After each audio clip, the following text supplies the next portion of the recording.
Hello कोही सक्छ 43 डिग्रीमा मजाले हिँड्नलाई ल आउनुस् हेर्ने च्यालेन्ज वाकिङ च्यालेन्ज नत्र भए भिडियो हेरेर साथ दिनुहोस्। आजको हिँडाइ मेरो बब्बाल हुनेवाला छ। ल सबै अन्तिमसम्म भिडियो हेरिराख्नुहोस् है त। ओके नमस्ते साथीहरू, सम्पूर्णलाई स्वागत गर्न चाहन्छु। साथीहरू कति गर्मीमा मात्रै काम गर्नु त होइन, कहिलेकाहीँ त आफूसी गर्मीमा पनि हिँडाउन त। आज म 3-4 घन्टाको वाकिङ गर्दैछु। अहिले लगभग यहाँको 4 बज्यो। बाहिरको टेम्परेचर 43 डिग्री छ। केही छैन, आज मजाले हिँड्ने हो। भोलि छुट्टी पनि छ, त्यसकारण आज 3-4 घन्टा चाहिँ मजाले हिँड्ने प्लान गरिरहेको छु। सायद यो अलिकति यसरी हिँड्ने चाहिँ यो गर्मी महिनाभरिको यो लास्ट पनि होला। अब गर्मी एकदमै धेरै बढिसक्यो। बाहिर म अहिले कुवेतमा छु।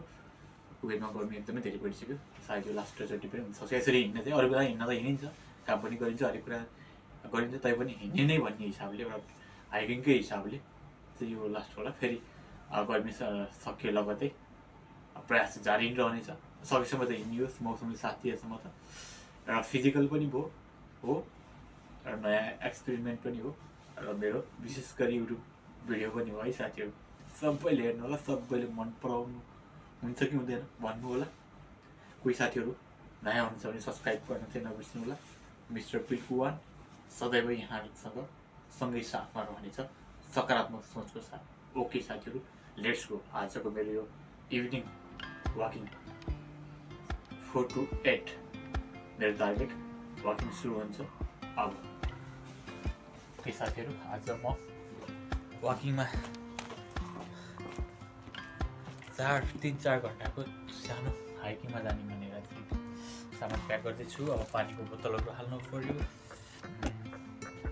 त्यहाँबाट एउटा जुस पनि हाल्नु पऱ्यो, त्यहाँबाट अलिकति नट आइटम हाल्नु पऱ्यो साथीहरू।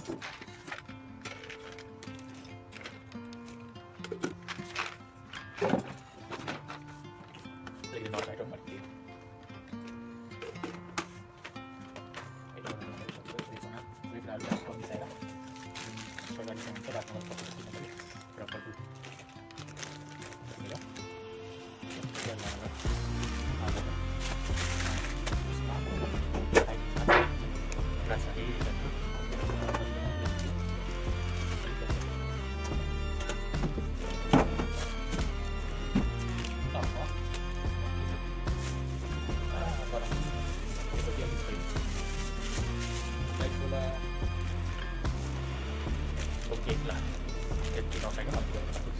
राखेर एउटा च्याउ ट्याक्क हालेपछि त्यहाँनिर पसलै नभेट्यो भने आजले 4 घन्टा बाँचिन्छ। 4 घन्टा पनि नाइन्छ। अहिले बाहिर सिधा सिडीको टेम्परेचर छ, त्यही पनि आधातिर गर्ने डर हुनु छ। प्लानिङ गर्दैछु, हेरेर कस्तो हुन्छ। ओके अब रेडी गर्ने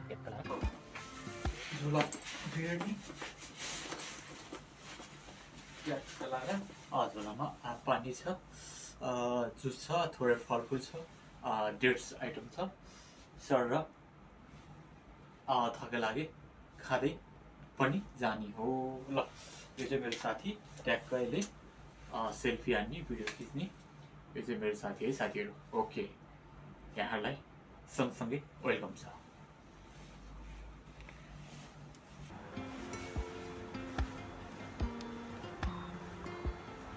ओके साथीहरू, अब म बिल्डिङ छोडेर हिँडेँ है त। अहिले म कुवेतको महाबुल्ला भन्ने ठाउँमा छु। आजको मेरो प्लान महाबुल्ला टु फाइल चाहिँ जाँदाखेरि हिँडेर जाने, आउने बेलामा चाहिँ गाडीमा आउने फर्किने भन्ने प्लान छ साथीहरू। हेरौँ, म एक्लै छु आज, अब कस्तो हुन्छ यात्रा यहाँलाई देखाउँदै जानेछु है त। ओके, यो साइड चाहिँ अबु हलिफा भन्ने एरिया हो है साथीहरू। यो चाहिँ कुवेतको अबु हलिफा एरिया।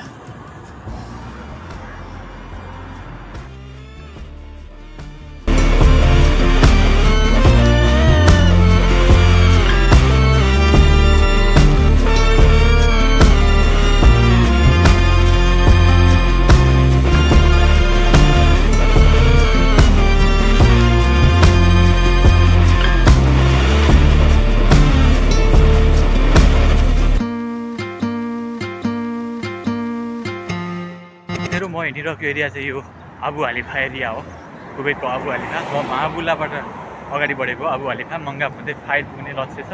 हेरौँ कहाँसम्म पुगिन्छ। हिँड्दैछु सर टक्क लाएर यो बाटोहरू बिचबिचमा रुख छ, रुखको साइड बिचबाट टक्क यो वाकिङ वे छ, ट्याक्क त्यसमा सर हिँड्दै हजुर सन्चोक है। तर यो सबैमा यो बिचमा हेर्नु त सर र रुखहरू रोपेर कस्तो राम्रो बनाएको हुनु, त्यसम्म ठाउँहरू भर्नु होला। ल म अगाडि जाने हो, ल यतापट्टि पछिपट्टि हेर्नु।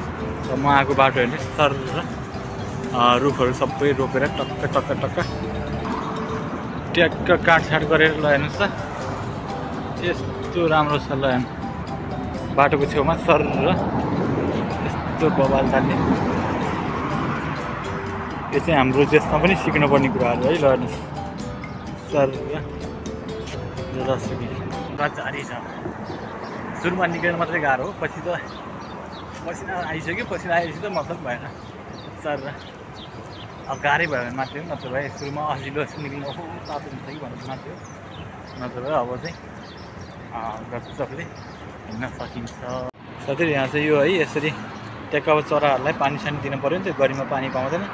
अनि ठाउँ ठाउँमा ट्याक्क यसरी ट्याक्क मिलाएर चराहरूको लागि पानीको व्यवस्था गरिरहेको हुन्छ है। यो पनि एकदमै राम्रो पक्ष हो चराको लागि।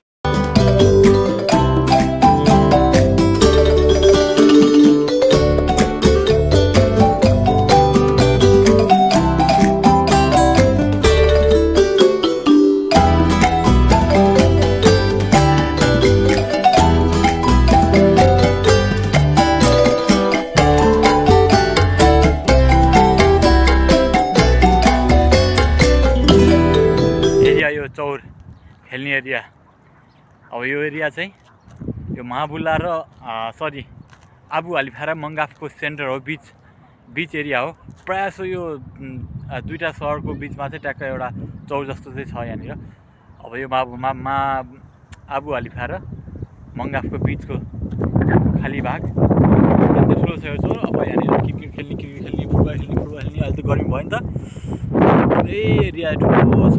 त्यो छेउमा चाहिँ हिँड्दैछ है केटो, हिँड्दैछ केटो घाममा मजाले हिँड्दैछ। घाम मजाले लागेको छ, 5 बजे यहाँनिरको। च्यालेन्ज गर्छ छोरोले आँटेपछि मजाले हिँड्ने हो, केही फरक पर्दैन, अनुभव हो।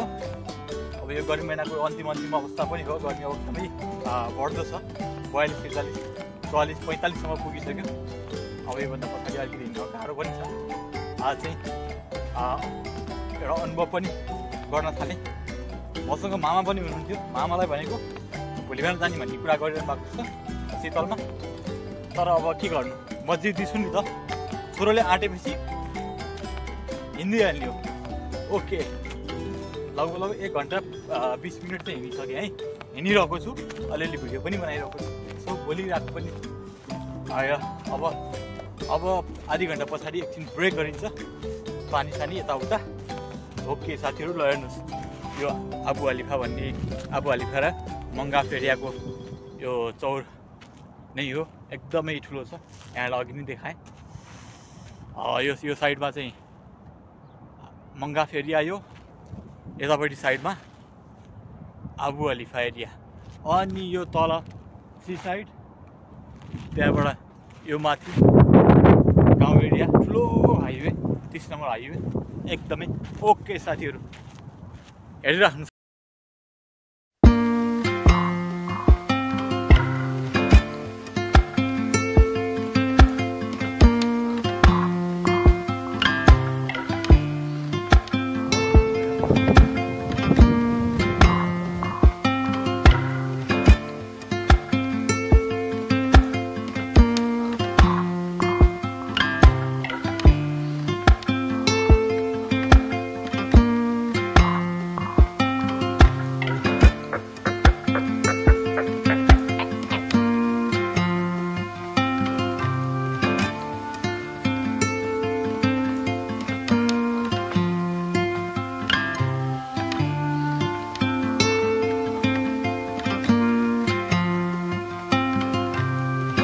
साथीहरू अब मङ्गाफ एरियातिर लम्किन्छु। अब ट्याक्क मङ्गाफ एरियाबाट कति हुन्छ फाइल पुगेर फाइलबाट बसमा आउनु भनेको मङ्गा गएर मङ्गाबाट हिँडेरै फर्किने हो कि भन्ने भइरहेको। ओके साथीहरू नेपालको थाकल घारीमा कतिको जानु भएको यसै पनि थाकल छैन त ठुलो खाले थाकल हो यो चाहिँ यो खजुरको रुख बाटो भोरी छ यो खजुर पाकेपछि मजाले टिपेर मजाले खान मिल्छ बाटोमै ठाउँ फल्न लागेको छ ल हेर्नुहोस् मजाले फलेपछि यो चाहिँ ठ्याक्कै थाकल जस्तो ल हेर्नुहोस् सेम थाकल जस्तो सेम ल थाकल जस्तो त्यस कारण मजाले टिपेर खान मिल्छ। एउटै किसिमको घरहरू ल हेर्नु सर एउटै किसिमको घरहरू यस्तो बबाल छ नि त यो 5 साढे 5 भयो अहिले यतिखेर गजब छ हेर्दैछु मभन्दा बढी मोबाइल तातेको छ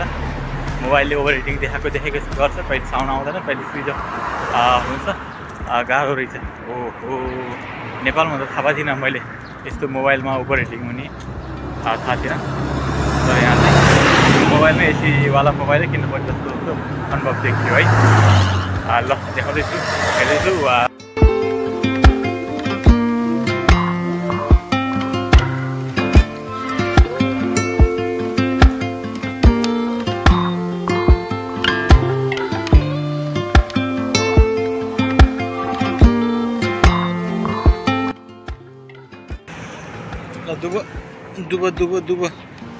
दुबो चाहिएमा सम्पर्क गर्नु होला दुबो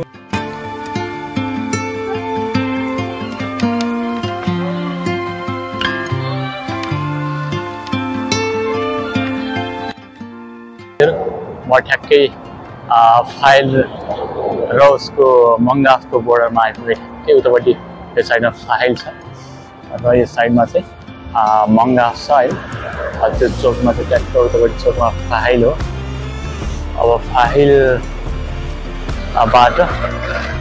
म चाहिँ मङ्गाफतिर भन्दा नि सी साइडतिर जान लागेँ अब सी साइड जाने साथीहरू सी साइडमा गएर एकछिन चिसो खानु पऱ्यो र सी साइडको चिसो हावा चलेको होला चिसो खानु पऱ्यो गर्मी एकदम हुक भयो अब मार्केटमा हिँडेर के गर्नु अब सबै मार्केट मात्रै छन् अब एकछिन सी साइडमा लाग्छ है त ओके साथीहरू त्यो चोकबाट यतापट्टि चाहिँ फाइल भयो अब यतापट्टि यो साइड चाहिँ मङ्गाफ एरिया भयो अब फाइल एरिया त्यतातिर फाइल एरिया भयो अब म चाहिँ सी साइडतिर लाग्नुको लागि अब यो तलको बाटो लागेँ अब सी साइड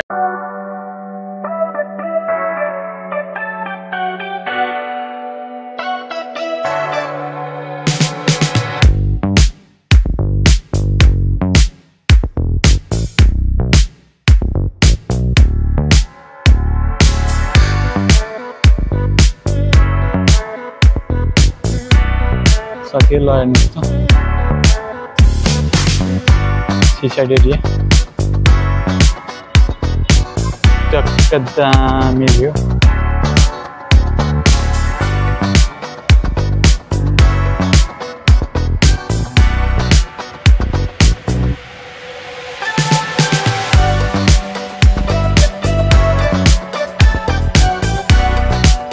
ल हेर्नुहोस् इभिनिङ वाकको यो मजा अब एकछिन ब्रेक गर्नु पर्यो एकछिन पानी सानी खानु पर्यो ब्रेक गर्नु पर्यो ट्याक्क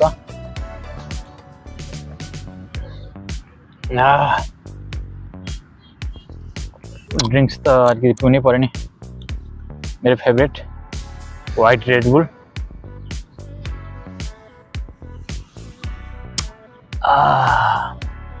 आनन्द मौसम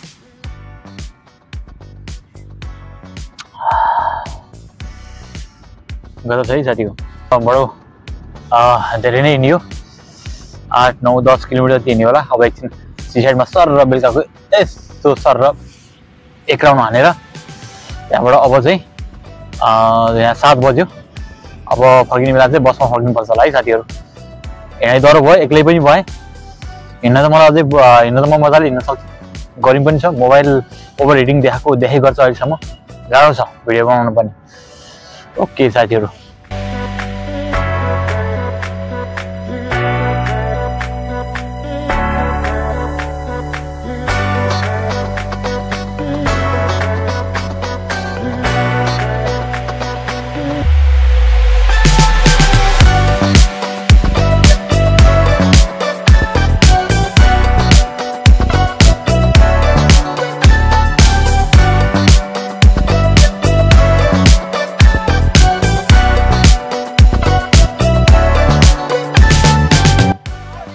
फाइनली बिच साइड आयो साथीहरु तर एकदमै ठ्याक्कै रात पर्यो है। अब चाहिँ लाइट बल्ने बेला भयो। ल हेर्नुहोस् सर कुवेतको सिन यो फाइल ल ट्याक्क बेलुकापछि यहाँ भलिबल यता बास्केटबल यता पनि भलिबल। साथीहरु कस्तो लागिरहेछ आजको भिडियो कस्तो लाग्यो यहाँलाई? गजबको वाकिङ भयो लास्टमा रमाइलो। अब रमाइलो ठाउँमा आइपुग्यो। ट्याक्क यहाँ भलिबल फुटबल भलिबल बास्केटबल अरु पुरै खेल्ने ठाउँ बस्ने ठाउँ रमाइलो गर्ने ठाउँ छ है। ओके साथीहरु यही अन्धेरीसँगै आजको मेरो 4 आवर नन स्टप वाकिङ यहाँ अन्त्य गर्न चाहन्छु।